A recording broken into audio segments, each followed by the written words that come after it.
News 46 is brought to you in part by Silence isn't always golden. Don't miss out on the music in life. Put your hearing in your hands. Digital Hearing Centers walks you through the recovery of your hearing. It's a matter of caring. Eddie Foreign, board certified in hearing instrument science, is sensitive to each patient's individual needs. Get your free in-office hearing screening. For an appointment, call Digital Hearing Centers at 1-877-401-4045, located at 1440 East Calvada Boulevard, corner of Calvada and Pahrump Valley Boulevard.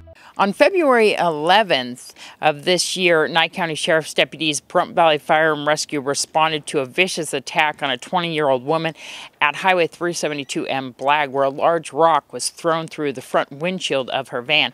We're going to speak to Detective Mike Eisenloffel from Nye County Sheriff's to give you an update on the last suspect that is still at large. Deputies responded to the scene of Highway 372 in Red Butte after a report that someone had thrown a rather large rock through the windshield of a passing van. And in the process of that incident, a 20-year-old passenger was severely injured and subsequently taken to UMC for treatment. I know we had a helicopter land on scene there. She was suffering some head trauma. She's since been released? That's what my understanding is, yes. How's she doing? I cannot release that information. It's medical information that we need to keep confident. And tell me, the other two suspects, Hanahan and Hannah, have been taken into custody.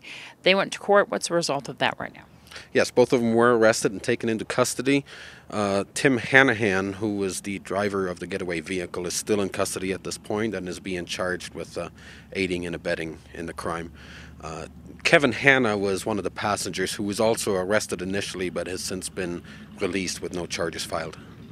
And we still have David Neil Taylor out there. He is the main perpetrator?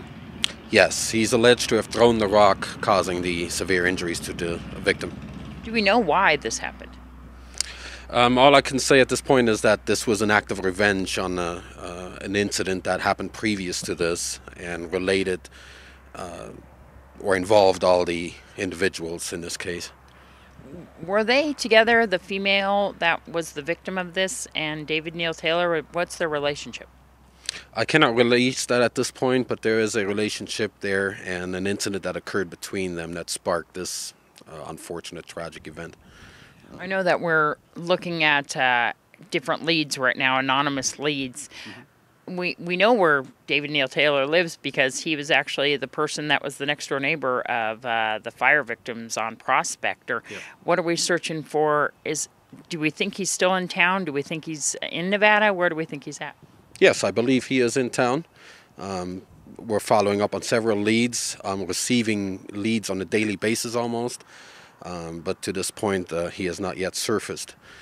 A warrant has been issued for his arrest, and he is well aware of the fact that he's wanted. It's just a matter of him making the right decision at this point. And he's wanted for attempted murder. Correct. Just pass the message on. If you do see David Neil Taylor, contact the sheriff's office as soon as possible and let us know where he's at so we can bring him into custody and bring justice to the victim. Once again, 20-year-old Stacey Ann Johnson was released with head injuries from UMC Trauma Center. She is at home recovering. David Neil Taylor, age 23, is still at large. If you have any information regarding his whereabouts, you're urged to contact the Nye County Sheriff's Department at 751-7000. This is Deanne O'Donnell for News 46.